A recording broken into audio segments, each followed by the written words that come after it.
तो आइए आज बढ़ते हैं पत्री जी के अगले मैसेजेस को।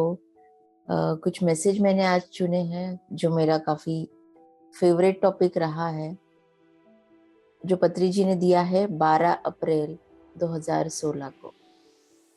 हैदराबाद में दिया हुआ है ये मैसेज और टाइटल है हमारा मोक्षा। स्पेशली हम हिंदू रिलीजन में, हिंदू फैमिलीज में ये शब्द जो है हम बचपन से सुनते हैं।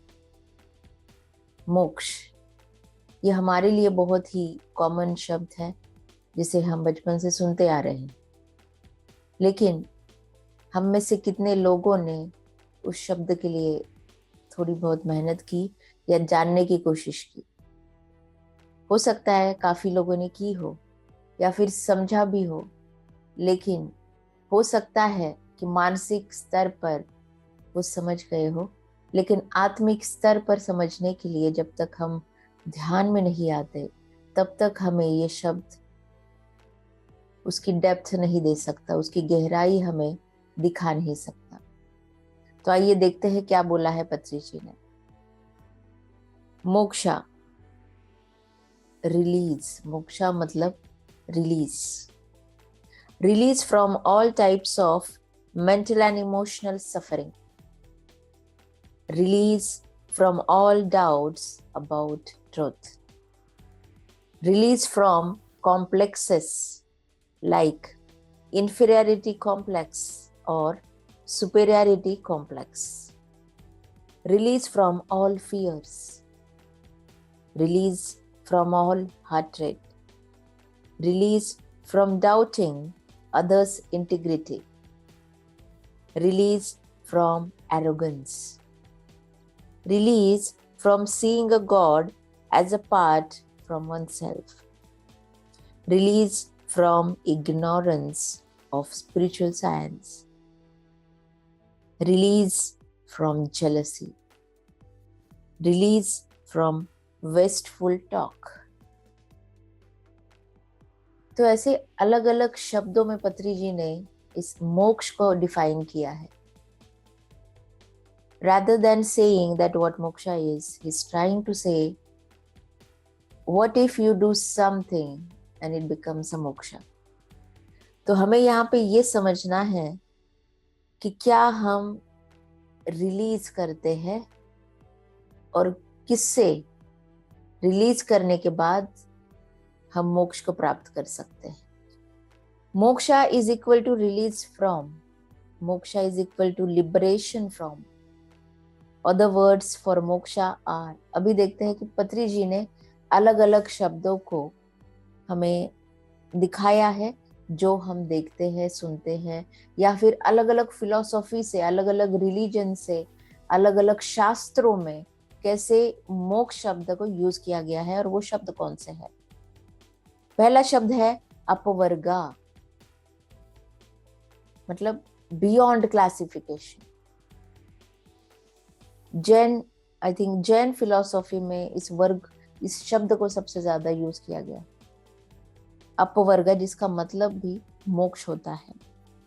निश्रेयस, इसको भी वेदों में बहुत यूज किया गया है, इसका भी मतलब मोक्ष ही होता है। फिर निर्वाणा, बुद्धिज्म, इसमें सबसे ज्यादा इस शब्द को यूज किया है, मतलब मोक्ष। मुक्ति, हमारे हिंदू ग्रंथों में, भगवत गीता में मुक्ति इस शब्द को सबसे ज्यादा यूज किया हुआ है। Liberation, Bible. Enlightenment, spiritual books पे इनलाइटनमेंट को ही मोक्ष भी बोलते हैं। सैल्वेशन, इसको भी spiritual, in general spiritual books में, इंग्लिश लिटरेचर में इनलाइटनमेंट, लिबरेशन, सैल्वेशन, इन शब्दों को सबसे ज्यादा यूज किया गया है। और अपवर्ग, निश्रेयस, निर्वाणा, ये सभी संस्कृत से आए हुए शब्द हैं। तो इन सभी शब्दों का अर्थ एक ही है, वो है मोक्ष। बहुत ऐसा काम करना पड़ेगा उस मोक्ष को प्रतिदिन, प्रति घंटे प्राप्त करना पड़ेगा। ये मुश्किल बात नहीं है। एक बार पत्री जी आए थे और मोक्ष के ऊपर चर्चाएं हो रही थी। टॉपिक था चर्चा का मोक्ष। तब सर ने ये कॉन्सेप्ट बताई थी कि मोक्ष को हम बहुत बड़ा समझते हैं, इतना बड़ा कि हमें लगता है कि इसे प्राप्त किया ही नहीं जा सकता। मोक्ष बहुत ही वजनदार है, बहुत हेवी है हमारे अस्तित्व के लिए, हमारे मन के लिए, जहां पर हमें लगता है कि ये बहुत बड़ा है, चलो छोटा मोटा कुछ कर लेते हैं, चलो कहीं पे खुद को एंटरटेन कर लेते हैं।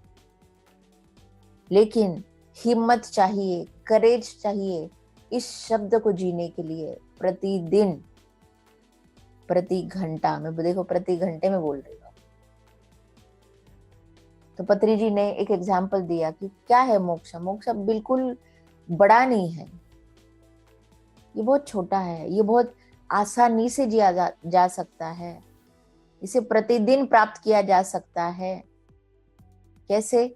एक एग्जाम्पल उन्होंने दिया था कि पति पत्नी है, दोनों के अलग अलग मन है, अलग अलग विचार है, अलग अलग पर्सनैलिटी है,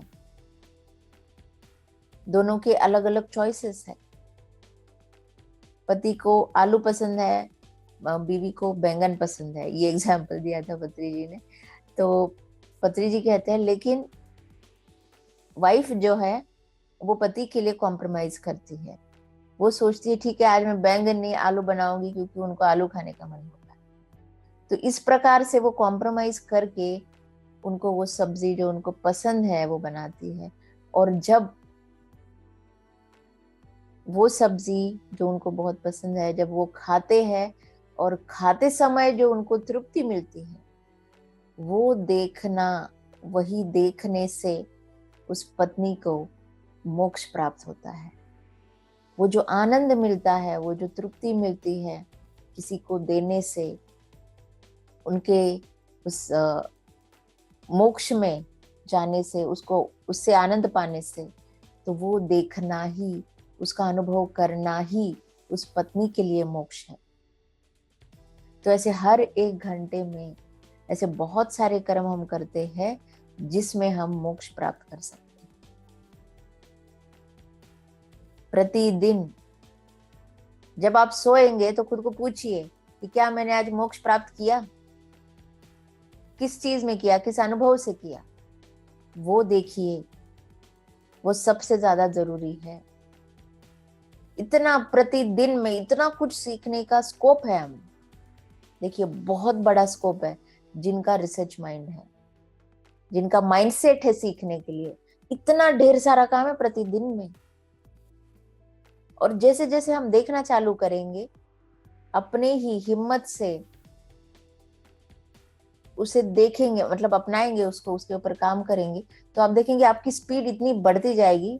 इसका मतलब कि आपका अवेयरनेस बढ़ता जाएगा कि हर क्षण में देख के आप जल्दी इंप्लीमेंट करने लगेंगे, उसको सीखने लगेंगे, तेजी से करने लगेंगे।